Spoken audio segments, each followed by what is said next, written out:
데살로니가후서 2장 1절로 12절 말씀을 찾았으면 한 목소리로 함께 합독하겠습니다. 형제들아, 우리가 너희에게 구하는 것은 우리 주 예수 그리스도의 강림하심과 우리가 그 앞에 모임에 관하여 영으로나 또는 말로나 또는 우리에게서 받았다 하는 편지로나 주의 날이 이르렀다고 해서 쉽게 마음이 흔들리거나 두려워하거나 하지 말아야 한다는 것이다. 누가 어떻게 하여도 너희가 미혹되지 말라.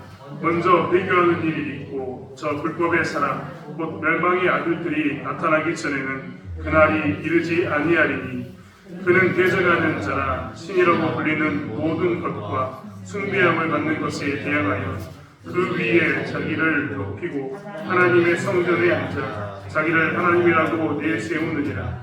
내가 너희와 함께 있을 때에 이 일을 너희에게 말한 것을 기억하지 못하느냐. 너희는 지금 그로 하여금 그의 때에 나타나게 하려 막는 것이 있는 것을 아나니 불법의 비밀이 이미 활동하였으나 지금은 그것을 막는 자가 있어 그 중에서 옮겨질 때까지 하리라. 그때 불법한 자가 나타나리니 주 예수께서 그 입의 기운으로 그를 죽이시고 강림하여 나타나심으로 피하시리라.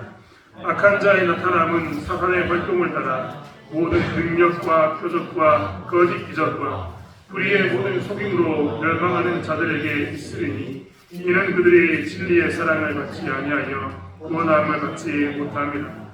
이러므로 하나님이 미혹의 역사를 그들에게 보내사 거짓 것을 믿게 하시면 진리를 믿지 않고 불의를 좋아하는 모든 자들로 하여금 심판을 받게 하려 하심이라. 아멘. 우리는 이 땅에서 프레임, 구조, 문화 이런 것들을 가지고 살게 됩니다. 사실 우리도 모르는 사이에 이 사회가 주는 그런 프레임 가운데 갇혀 있을 때가 너무나 많습니다. 프랑스 역사학자 페르난 브로델은 이것을 망탈리테라고 이야기했습니다. 우리가 가지고 있는 모든 사고와 가치관은 우리 사회가 가지고 있는 보편적인 인식의 구조로 되어 있다. 즉 우리는 이 사회에 속해 살면서 이 사회가 주는 지식을 가지고 우리의 삶 가운데 상식이라는 이름으로 살고 있다라고 표현한 겁니다. 말이 굉장히 어렵지만 어렵지는 절대 않습니다. 왜냐하면 곰곰이 생각해 보십시오. 지금은 은행에 돈을 맡기고 이자를 받는 것을 당연히 여깁니다. 이왕이면 금리를 비싼 곳으로 돈을 이자를 많이 주는 곳으로 저축하는 것을 우리는 당연한 것으로 여깁니다. 심지어는 금리를 비싼 곳에 옮길 뿐만 아니라 돈을 이렇게 불리는 것, 여러 가지 능력을 가지고 불리는 것에 대해서 좋아합니다. 증권 이런 것 투자하는 것도 불법으로 생각하지 않습니다. 하지만 시간을 좀 거슬러 올라가서 중세시대로 돌아가 보면 이것은 이자를 받는 것, 돈을 이렇게 남에게 이자를 받아서 불리는 것은 불법이었고 수치스러운 일이었습니다. 만약에 우리 가문에서 누가 돈을 빌려주고 이자를 받았다라고 이야기하면 그것은 가문의 수치를 안겨주는 사람 이렇게 불림을 받게 되었습니다. 그런데 지금은 그렇지 않습니다. 오히려 지금은 이자를 잘 불려가지고 돈을 키운 사람에게 뭐라고 얘기하냐면 잘했다. 혹은 나에게도 그 방법을 가르쳐달라. 투자의 고수 이러면서 이 투자의 비법을 배우려고 합니다. 그때는 당연히 수치라고 생각했는데 지금은 당연히 그것은 잘한 일이라고 생각하는 이런 가치관이 우리를 지배합니다. 그래서 이 시대를 살고 있는 우리들은요, 이자 받는 것을 수치스럽게 생각하지 않습니다. 오히려 잘했다라는 그런 말로 그 길을 찾는, 또 이자를 좀 더 많이 받는 방법을 찾는 것을 생각합니다. 인간에 대한 평등의 문제도 마찬가지입니다. 지금도 양반과 상놈을 구분하는 사람이 있을까라고 이야기하지만 양반과 천민의 개념은 지금도 남아있습니다.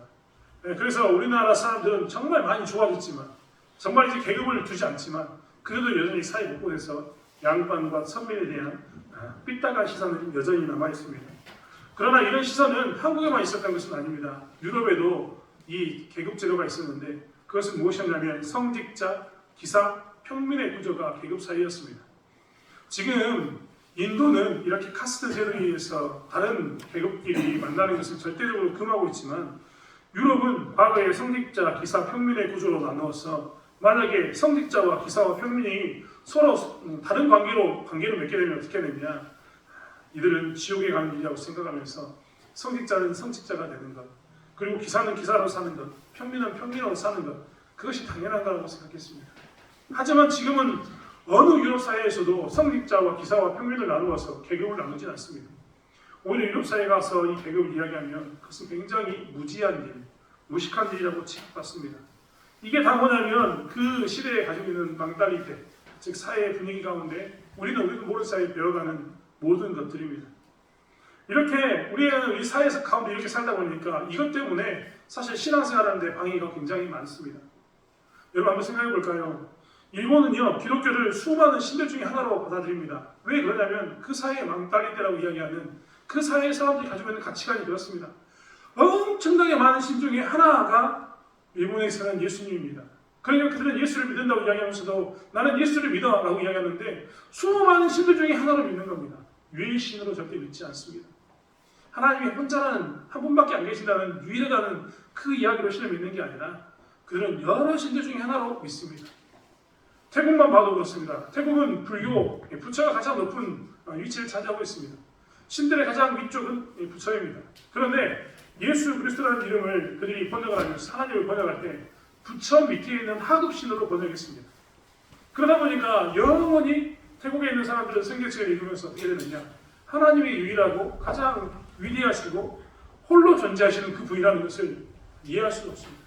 이해하는데 굉장히 많은 도전의식을 가지고 그것을 이해해야 합니다. 왜냐하면 그렇게 문화가 되어 있기 때문입니다. 한국은 어떨까요? 한국은 그런 게 없을까요? 한국은 이런 망탈리테라는 이런 것이 없을까요? 우리도 있습니다. 우리나라 사람들은요 진짜 종교생활을 잘합니다. 기독교의 신앙생활이 아니라 종교생활. 우리나라 사람들은 모든 종교에서 정말 종교생활을 잘합니다. 그래서 우리나라 사람들은요 불교든 기독교든 혹은 기타 등등 어떤 종교든 간에 종교생활을 너무 잘하는데 그 종교생활의 기본에는 뭐가 있냐면 기복신앙입니다. 내가 열심히 이 신을 섬기면 그 신이 나에게 복을 줄 거야. 이런 것들이 우리 한국 사회의 근본에 깔려 있습니다. 그러다 보니까 하나님을 믿으면서도 어떻게 하냐면 자칫 잘못하면 항상 기복신앙입니다. 하나님 내가 이것을 주면 하나님께 더 큰 걸 주겠죠. 하나님 내가 오늘 이것을 했으니까 하나님께 나에게 더 큰 걸 주겠죠. 이런 생각을 가지고 삽니다. 여러분 굉장히 기복신앙이 끔찍한 겁니다. 곰곰이 생각해 보십시오. 사랑하는 사이에 두 사람이 사랑하는 사이라고 생각해 보십시오. 사랑하는 여자가 사랑하는 남자에게 물건 주면서 내가 오늘 시계를 사줬으니 너는 그 시계보다 더 비싼 지갑을 사주겠지. 이런 생각을 가지고 생각을 한다면 얼마나 끔찍한 일입니까? 그런데 정말 한국 사람들이 가지고 있는 정말 잘못된 신앙관 중에 하나가 뭐냐면 이 기복신앙입니다. 내가 하나님께 하나를 드렸으니 하나님께서는 최소한 하나 이상을 주겠지. 둘이나 셋을 주겠지. 이런 생각들이 한국 교회의 전문에 너무나 많이 깔려 있습니다. 하나님을 사랑해서 기도하고 하나님을 사랑해서 예배 드리는 게 아니라 내가 그렇게 하면 하나님께서 남들보다 더 복을 주겠지. 예를 들면 나는 새벽기도 안 나오는데 저 사람은 새벽기도 안 나옵니다. 그러면 누가 더 복을 받는다고 생각할까요? 나오는 내가 복을 더 받겠지. 저 사람은 말씀 예배에 참석하지 않는데 나는 예배에 다 참석합니다. 그럼 누가 더 복을 받는다고 생각할까요? 예배에 좀 더 많이 참석하는 내가 받는다고 생각합니다. 이 말 안에 의미가 뭐가 들었냐면 하나님을 사랑해서 기도하고 하나님을 사랑해서 예배하고 나온 게 아니라 내가 나가면 뭔가 주겠지라고 이야기하는 이런 기복신앙 가운데 예배를 드린다면 이것은 사실 한국 사람으로서 가장 버려야 할 망탈리테라고 이야기할 수 있다는 겁니다. 우리는 이런 것들을 버려야 합니다. 사실 이런 것 가운데는 한국 사람들이 가지고 있는 이런 것 가운데는 정말 하나님을 만나는데 방해되는 것이 많다는 것을 우리는 알 수 있습니다. 이것만 있습니까? 사실 여기 우리 권사님들, 집사님들, 신앙의 선배님들이 정말 많이 계시는데 정말 제가 힘들거든요. 이번에도 뼈저리 느낀 게 뭐냐면 저희 어머니와 아버지의 그 전도, 어머니 아버지와 함께 이야기를 나누면서 느꼈던 겁니다. 저희 아버님이 40대 후반에 세례를 받으시고 교회 다니셨었거든요. 물론 잠시 쉬었습니다. 40대 후반에 그가 세례를 받기까지 분명히 성경 공부를 했을 겁니다. 그리고 교회 다니면서 긴 시간 동안 교회를 다녔기 때문에 뭔가 정말 죄송합니다. 주워 들은 게 분명히 있을 겁니다. 그런데요, 80이 넘은 아버지와 함께 병원에서 이야기하는데 이게 정말 안 바뀌어 있습니다.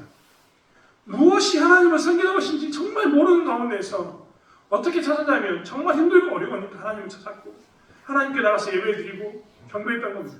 그런데 그 안에 깨지지 않는 게 너무나 많습니다. 여전히 유교적인 관점으로 가지고 있는 그 생각들이 너무 많다는 겁니다. 어머니는 아버지보다 더 많이 교회를 다니셨으니까요. 지금도 어머니는 교회를 나가고 계십니다만 교회를 나가고 계신 어머니의 이 생각에도 저는 깜짝 놀랐습니다.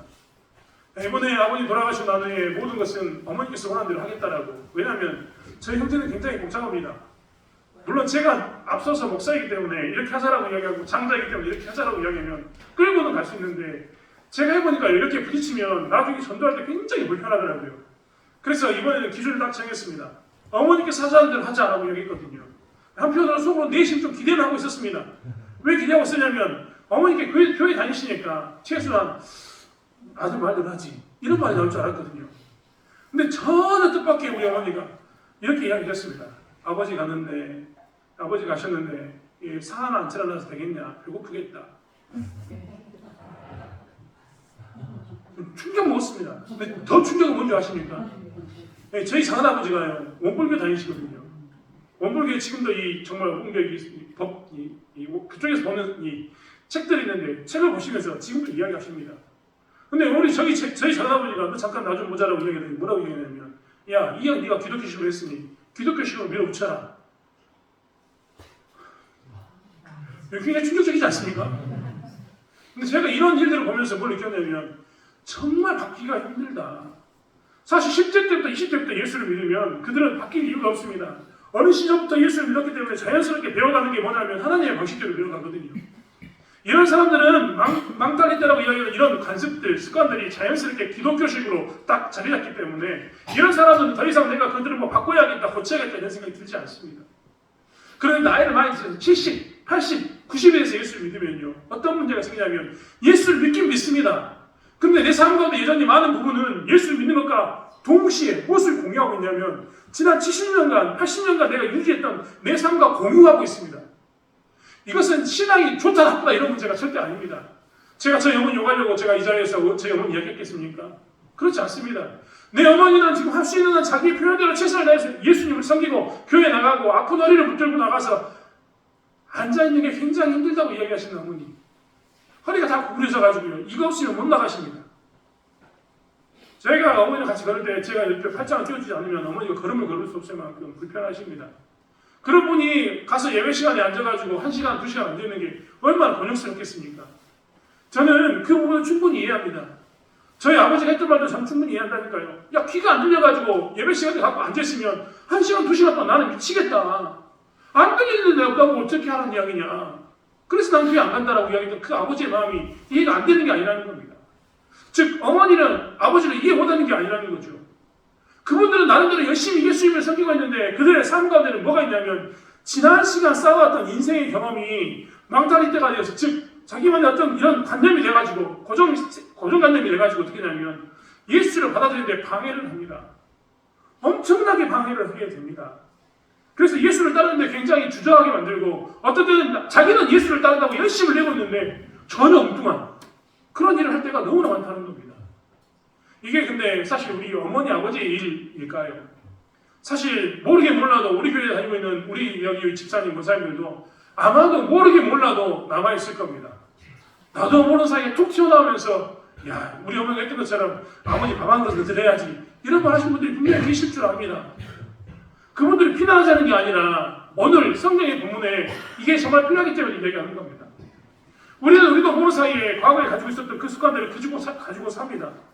심지어는요 조금만 잘못하면요 예수 믿는 사람도 새벽에 나가지고 옛날에 물 떠놓고 피는 것처럼 새벽기도를 피다가 끝나는 사람도 있습니다. 제가 예전에 한번 말씀드렸죠. 불교에 아주 열심히 했던 한 분이 예수를 믿었는데요. 이분이 기가 막힙니다. 새벽 예배 기가 막혀요. 여러분 새벽 예배 나올 때 혹시 머리 다 감고 목욕제기하고 이렇게 머리 밑고 맨날 쪽비냐 끼지 않습니까? 깨끗하게 단장을 입고 와가지고 제일 앞자리에서 새벽 예배 드리신 분 계십니까? 그분이 불교 절에 다녔었는데 이분이 예수 믿더니 똑같이 합니다. 머리 밑고 똑같이 딱 옷 입고 깨끗하게 머리 다 감고 와가지고 제일 앞자리에서 예배 드립니다. 정말 잘하고 있는 거죠. 근데 정말 한편으로 의심스러운 게 이게 정말 신앙일까? 혹시 이 정말 죄송한 표현입니다만 물 떠놓고 기도했던 대상이 부처에서 예수로 바뀐 건 아닐까? 부처보다 예수가 더 능력 있다라고 이야기하니까 내가 그동안은 부처에게 빌었는데 안 되니까 예수에게 빌어보자라고 예수에게 나온 건 아닐까? 그런 생각이 들기도 합니다. 그만큼 우리의 고정관념이 너무나 무섭습니다. 소위 말하는 망탈리테라고 제가 굉장히 어려운 말을 썼는데 이런 것들은요 우리로 하여금 예수 믿는 걸 엄청나게 방해하거든요. 데살로니가 교회가 그랬습니다. 데살로니가 교회는 두 가지가 그들의 신앙생활에 정말 하나님 믿는 걸 방해했거든요. 그 중에 하나가 뭐였냐면 이 카비루스라는 사람입니다. 카비루스. 이 데살로니가 지역에 정말 신기하게도 이 헬라 지역은 부활을 믿지 않거든요. 헬라 지역은 육체가 버린다는 것 자체를 인정하지가 않습니다. 왜냐하면 그들의 생각에는 육체는 더러운 것이거든요. 벗어서 버릴 거지 육체는 가지고 살 게 절대 아니라고 그들은 생각했습니다. 그런데요, 이 카비루스로 생겼던 이 데살로니가 교회에 있는 이 종교는 어떻게 된 게 그 헬라 시대에 살면서 어떤 종교관을 가지고 있었냐면 사람은 부활한다. 그리고 죽으면 육체가 부활한다. 이런 생각을 가지고 있었습니다. 그리고 심지어는 이 카비루스가 부활했다라고 가르치는 그런 종교가 데살로니가 지역에 존재하고 있었습니다. 이 카비루스에 대해서 들었던 사람들은요, 사도 바울이 예수를 전하자마자 금방 예수를 받아들였습니다. 왜 받아들였을까요? 다른 헬라인들은 육체는 부정한 것이기 때문에 버려야지 왜 육체가 부활하냐. 예수가 육체가 부활했다면 그것은 미련한 것이다. 버릴 것을 다시 가졌으니까, 지저분한 것을 다시 가졌으니까 하급심, 잘못된 신 이렇게 취급했는데 카비루스를 신겼던 그 데살로니가 지역에 있는 사람들은 예수가 버렸다고 얘기하니까 우리도 과거에 그런 이야기 들은 적이 있어. 우리 지역에는 그런 신이 있는데 그래 하고 받아들이게 된 겁니다. 이게 정말 감사할 일이었던 거죠. 그런데 반면에 이것이 또 문제입니다. 공통점이 있으니까 쉽게 받아들였는데 다른 점도 있지 않습니까? 카비루스로 생겼던 그 풍습이 예수를 섬기는 그 모습과 다른 데도 있는데 이 카비루스로 생겼던 사람들이 그 풍습을 자연스럽게 교회 안으로 끌고 왔습니다.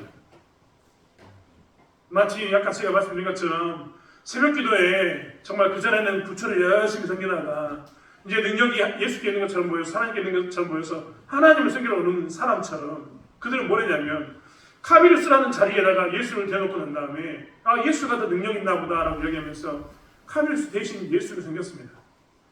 예수를 섬기는데 그들의 행동 양식은 뭐가 있다고요? 다 카비루스를 섬기는 그런 양식이 남아있는 겁니다. 이러면 교회는 교회인데 하나님을 부르시긴 부르시는데 뭐가 똑같습니까? 정말 죄송한 얘기입니다만 하나님을 부르시긴 부르시는데 절에서 했던 행동을 그대로 가지고 나와서 한다면 그것은 교회 와서 부처를 쓰는 것하고 다른 바가 전혀 없습니다. 그래서 데살로니가 교회는요 이것에 방해를 입어서 신앙이 더 앞으로 나가지 못하고 있었습니다. 또 하나 데살로니가 교회에 또 이 망달리테라고 이야기하는 그들의 관념이 있었는데 그것은 뭐였냐면 이제 예수를 믿는 사람들 중에 예수님께서 오신다고 했는데 안 오시는 겁니다. 예수님은 더디 오시는데 자기들에게 환란이 막 찾아오는 거예요. 주변에 있는 사람들이 엄청나게 핍박합니다. 너 예수 믿는다면서 하면서 예수 믿는 자들이 핍박하기 시작합니다. 아니 오신다고 했는데 예수님이 그런데 오시지 않습니다. 그런데 여기 있던 어떤 사람이 혹 하는 말로 던졌습니다. 야 예수님 오셨대. 뭘로 왔냐? 영으로 왔대. 누가 들었냐? 사도 바울이 편지를 써서 알려줬어. 이렇게 이야기한 겁니다. 그들은 지금 무엇이 힘들었냐면 자기들이 환난받고 있는 이 상황이 도저히 이해가 안 됐습니다. 여러분 데살로니가 지역 이전의 교회가 어디냐면 빌립보 교회입니다. 우린 빌립보 교회 잘 알고 있지 않습니까? 사도행전 보면 빌립보 교회에서 바울과 실라가 감옥에 갇혔는데 바울과 실라가 막 밤새도록 찬양을 했습니다. 그들이 갇힌 것이 너무 억울해서 찬양을 했는데 어떻게 했습니까? 찬양 가운데 성문이 열렸다. 땅이 지진이 막 일어나니 성문이 열렸습니다. 사람들이 다 도망간 줄 알았습니다만 바울과 실라는 도망가지 않았다고 이야기하면서 그 빌립보에서 기적을 행했습니다. 그런데 데살로니가 교회는 그런 게 있을까요? 없을까요?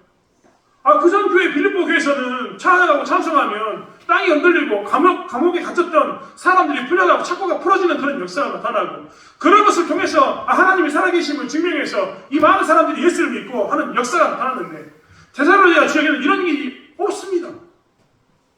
환난을 당하는데 지진이 안 일어나요. 그들이 찬양을 하는데 옥문이 안 열립니다. 오히려 하나님을 섬기면 섬길수록 그들에게 찾아온 것은 더 끔찍한 환난, 더 끔찍한 고통 이런 것만 찾아옵니다. 그러니까 그들 스스로가 뭘 했냐면 하나님이 오셨다라고 타협해버린 겁니다. 잘못된 소문으로. 너무나 힘드니까 그들이 뭐 했냐면 잘못된 자기들이 가지고 있던 그 종교의 영향과 사회의 영향으로 위로를 받고자 했습니다. 그래서 하나님 말씀을 변질시켜버린 겁니다. 이런 문제를 인해서 데살로니가 지역은요, 지금 하나님을 받아들이는데, 하나님을 받아들여서 성장해야 되는데 방해가 생겼습니다. 그래서 사도 바울은 데살로니가 이 후서 2장을 통해서 그 이야기를 하고 있습니다. 너희 가운데 카비루스의 종교의 영향을 통해서 하나님을 떠나 있는 것, 혹은 예수님이 오셨다고 이야기하면서 너무나 힘드니까 하나님 오셨어라고 선포해버린 이런 것들은 잘못되었다고 이야기합니다. 그리고 너희들이 준비할 종말은 그런 종말이 아니다라고 이야기합니다. 여러분, 우리가 한번 이야기해볼까요? 우리가 믿고 있는 종말은 어떤 종말입니까? 권사님, 여기 집사님, 우리 정말 성도님들이 많이 계시는데 연세 드신 여러분에게 꼭 묻고 싶습니다. 우리의 종말은 어떤 종말일까요? 죽으면 끝일까요? 정말 죽으면 끝일까요? 죽으면 그 다음 세계가 있다고 우리 분명히 들었습니다. 거기는 어디입니까? 절에서 말하는 그런 곳입니까? 우리는 우리의 종말에 대해서 분명히 알고 있어야 합니다. 여러분, 우리의 종말은요, 죽으면 끝나는 것, 그게 우리의 종말이라고 이야기하는데 그것은 그저 개인적인 종말일 뿐입니다. 사람이 죽는 것은요, 개인적인 종말이에요. 개인적인 종말. 하나님이 말씀하시는 종말이 절대 아닙니다. 하나님이 말씀하시는 진짜 종말은 언제냐면 예수님이 재림하실 때입니다. 예수님은 초림, 즉 처음 이 땅에 오셨다가 십자가에 못 박혀 죽으시고 부활하셨습니다. 그 부활하신 하나님은 지금 어디에 계시냐면 하나님 보좌 우편에 계십니다. 왜 우편에 계시냐면 그 전에 하나님 예수님께서 이 땅에 초림을 오시기 이전에 이 땅의 공중의 권세 잡은 자가 누구였냐면 사단이었습니다. 사단은 우리를 그동안 계속해서 죽음이라는 것을 가지고 위협했고, 죽으면 너희들의 인생 끝이 아니냐라고 이야기하면서 우리를 수없이 유혹했습니다. 그래서 하나님을 떠나게 만들었습니다. 그것에 대해서 예수님께서 초림하셔서 십자가에 못 박혀 죽으시고 부활하심으로 승리를 선포하셨습니다. 죽음이라는 것은 끝나는 게 아니라 죽음을 이겨서 부활이 있다는 것을 우리에게 보여주신 겁니다. 그리고 하나님의 보좌로 올라가서 뭘 했냐면 하나님 앞에 승리를 선포하신 겁니다. 하나님, 내가 전 땅에 악한 세력이, 사단이 공중의 권세 잡은 자로 있어서 이 땅에 하나님의 백성들을 다스리고 있었는데, 압제하고 있었는데 내가 그의 모든 결계를 깨뜨리고 승리했습니다라고 하나님께 보고한 겁니다. 그래서 우리는 어떻게 되느냐, 드디어 부활이라는 자유를 경험하게 됩니다. 하지만 예수님이 초림하시고 난 후, 그리고 아직 예수님이 다시 오지 않은 그 사이에 있는 우리들은 어떻게 사느냐. 예수님이 이미 오셨기 때문에 천국에 가서 천국을 맛볼 수 있지만 아직 이루어지지 않는 나라로, 이미 하나님의 나라는 임했지만 아직 오지 않는 하나님의 나라로 우리는 전쟁 가운데 있습니다. 지금 우리는요, 예수님이 부활해서 승리를 선포했지만, 내가 이겼다라고 승리를 선포했지만 그 승리 가운데 우리는 서 있지만 이 땅에서 어떻게 하고 있냐면 전쟁하고 있는 겁니다. 언제까지요?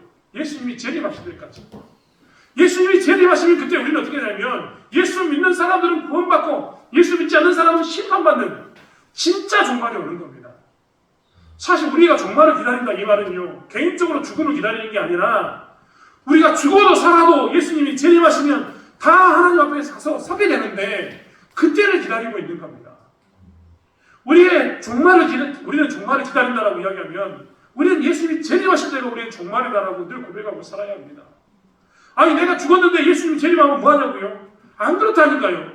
그래서 우리는 땅에 묻혀도요, 육신이 흙으로 돌아가도요, 우리의 영혼이 있는 하나님의 나라에 있다가 어떻게 하냐면 육신이 부활합니다. 죄로 돌아가는 그 죄가, 흙으로 돌아갔던 그 죄가 어떻게 육신으로 부활할 겁니까? 라고 이야기하지만 애시당초 하나님께서는 흙으로 사람을 만드셨습니다. 그래서 우리는 어떻게 되느냐, 육체의 부활과 영혼이 부활해서 만나서 새로운 부활체로 만들어지는 겁니다.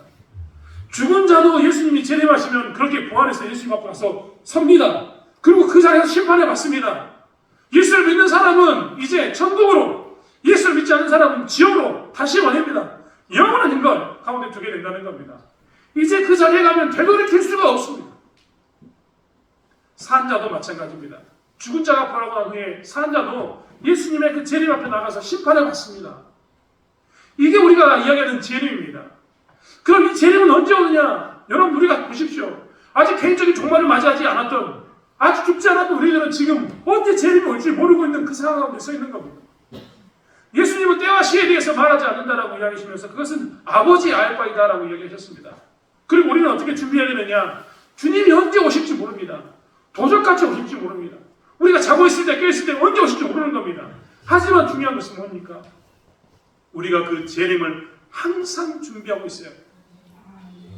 항상 무엇으로 준비합니까? 다른 건 아니라니까요. 우리가 열심히 된 하나님께 뭔가 드리면 하나님께서 나를 그 심판할 때 구원해 주겠지, 이게 아닙니다. 오직 뭡니까? 예수 그리스도를 주로 고백하는 겁니다. 나는 죄 가운데 죽어야 될 사람인데 예수님이 내 대신 죽으셨습니다. 내 죄값을 대신 치러주셨습니다. 대속하셨습니다라고 고백하면서 예수님이 대신 내 죄값을 치러줬기 때문에 나는 죽어야 될 자이지만 죄에 대해서는 예수님이 이미 죄값을 치러주셨기 때문에 나는 생명으로 영생으로 나갈 수 있습니다라고 고백하는 것이 우리의 준비해야 할 바입니다. 그래서 교회 다니는 우리들은요, 정말 우리가 가지고 있었던 70년, 80년, 90년의 생각들을 다 끼쳐버리고 오직 입술 가운데 뭐만 가지고 살아야 되냐면, 나는 예수의 십자가의 그 핏값으로 제 용서를 받았으니, 나는 예수의 핏값으로 제 용서를 받았기 때문에 주님이 오시는 그 심판의 때 내 공로와 내 행위, 내가 헌금을 많이 했고, 내가 무엇을 많이 했고, 내가 무엇을 많이 했고, 이런 걸로 사는 게 아니라 예수의 핏값으로 나는 구원받습니다. 난 예수의 핏값으로 자유합니다라고 고백해야 되는 겁니다. 이것만 준비하면 됩니다. 이것 하나. 이 믿음의 고백이 우리 가운데 필요한 겁니다. 그런데요, 정말 70년, 80년 세상에 살면서 우리도 모르는 사이에 이런 망탈리티에 빠져가지고 뭐라고 이야기하냐면, 예수를 주로 고백하면서도 그래도 밥 한 그릇은 찾아내야 되지 않겠소라는 말을 하고 사는 게 우리 인생입니다. 데살로니가 교회가 그런 모습으로 잘못된 종말을 준비했는데, 오늘날 우리들도 잘못된 모습으로 우리의 종말을 준비하고 있습니다. 정말 그래서 정말 가슴이 아픕니다. 우리 대성교회 다니고 있는 우리 권사님, 집사님들 지난 인생 가운데 70년, 80년, 90년을 사시면서 얼마나 수고하셨습니까? 자녀를 키우느라고도 수고하셨고 힘든 시기를 경험하시면서 수고하셨습니다. 교회를 다니면서 신앙생활을 하는 것도 수고하셨습니다. 그런데 정말 중요한 것은요, 그런 수고, 예수고 노력한 거 다 인정해 드리는데요, 정말 중요한 것은 이 재림이라는 것, 심판이라는 것을 고백하면서 꼭 기억하셔야 됩니다. 나는 예수의 핏값만으로, 믿음만으로 구원받는다는 것, 이것을 고백해야 되는 겁니다. 더 이상 내가 밥상 차려놓지 않아도, 내가 정말 기복신앙처럼 싹싹 빌지 않아도 하나님께서는 나를 구원하시고자 하는 그 하나님께서는 우리를 구원하신다는 것, 그리고 예수를 고백만 하면 구원하신다는 것, 다른 것 절대 아니라 예수만 고백하면 된다는 것을 꼭 기억해야 됩니다. 여러분, 오늘날 사회는요, 정말 안타깝습니다.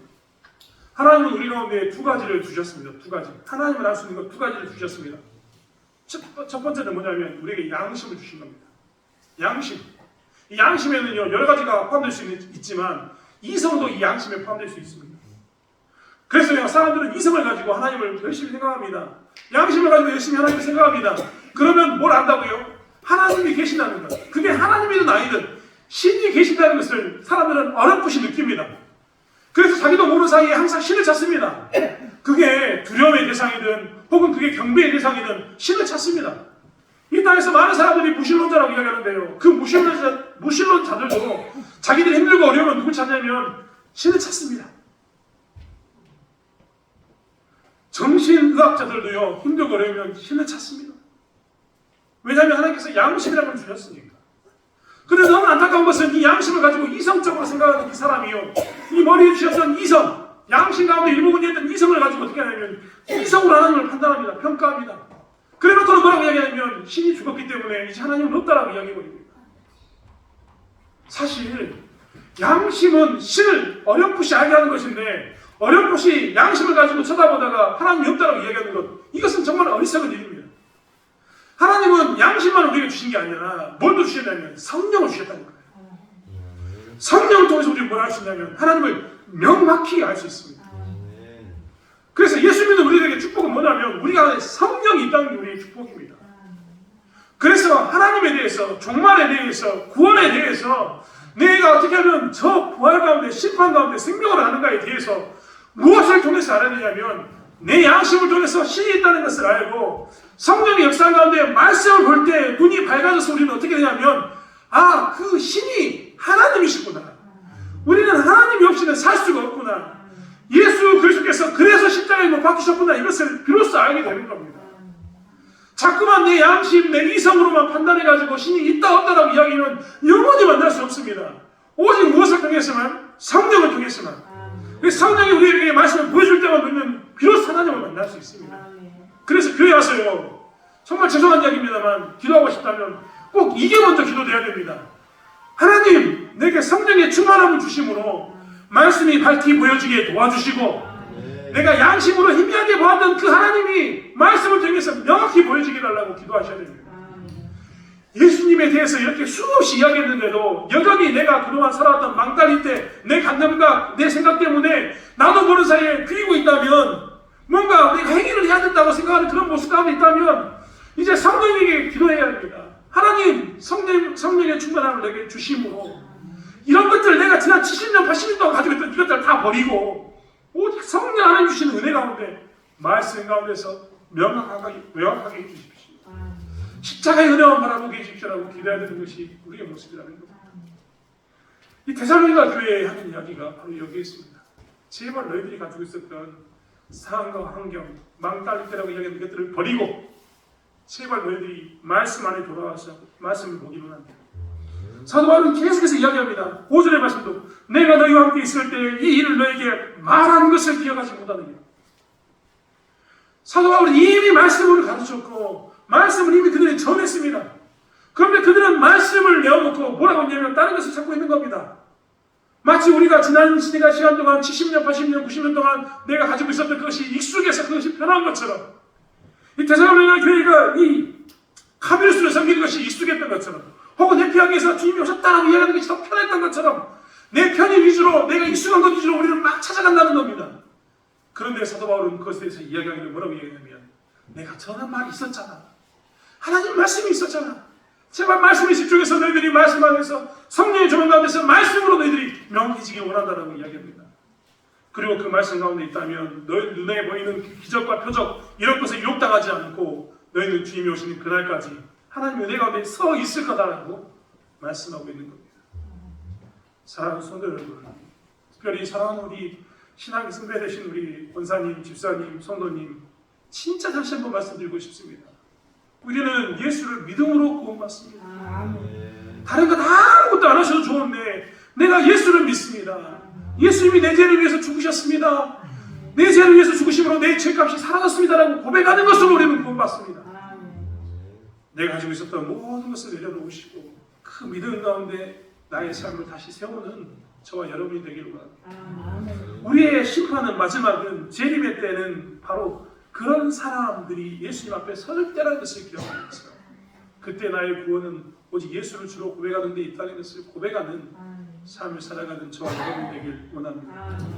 또 한 가지 더 부탁드리고 싶은 것은, 이렇게 말씀을 듣고 내 삶 가운데 말씀이 보이면 그때마다 우리는 무엇을 해야 되느냐? 버려야 합니다. 내가 가지고 있는 것들을 버려야죠. 사람이 죽으면 그 순간 우리는 영원히, 지금 개인적인 정말로 죽으면 영원히 천국이나 지옥에 가게 됩니다. 여러분이 쉽게 이야기해서 천국과 지옥이라고 이야기했는데 아무튼 천국과 지옥에 가게 됩니다. 그리고 다시 주님이 오시는 그날 부활한 몸으로 천국과 지옥에 가는 게 우리의 모습입니다.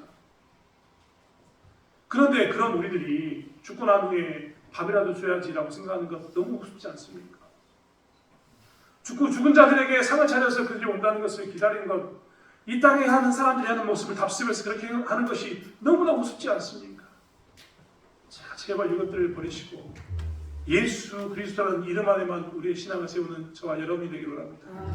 그리고 말씀이 들리면 그 들리는 말씀을 통해서 여러분이 가지고 있었던 그 수많은 망달리들을 다 버리는 그런 은혜 가운데 거하는 저와 여러분이 되길 원합니다.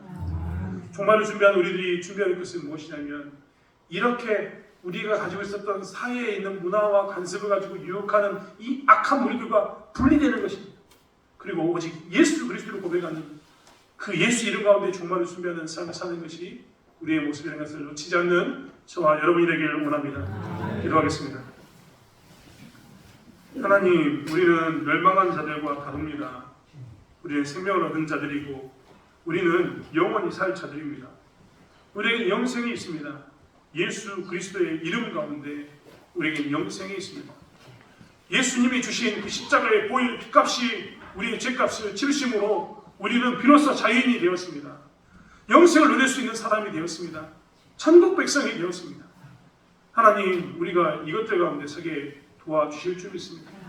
우리의 인생을 다시 한번 예수 그리스도라는 이름의 반석에 세울 수 있도록 도와주시고, 혹여라도 우리의 인생 가운데 70년, 80년, 90년 동안 나의 인생 가운데 잘못된 모습들이 있었다면 버릴 수 있도록 붙잡아 주실 줄 믿습니다. 그리고 성령의 충만한 가운데서 성령의 은혜로, 성령의 감동으로 말씀이 들리게 도와주시고, 말씀을 깨닫게 도와주시고, 말씀으로 연단되고 훈련되는 삶을 살 수 있도록 저희를 사용해 주실 줄 믿습니다.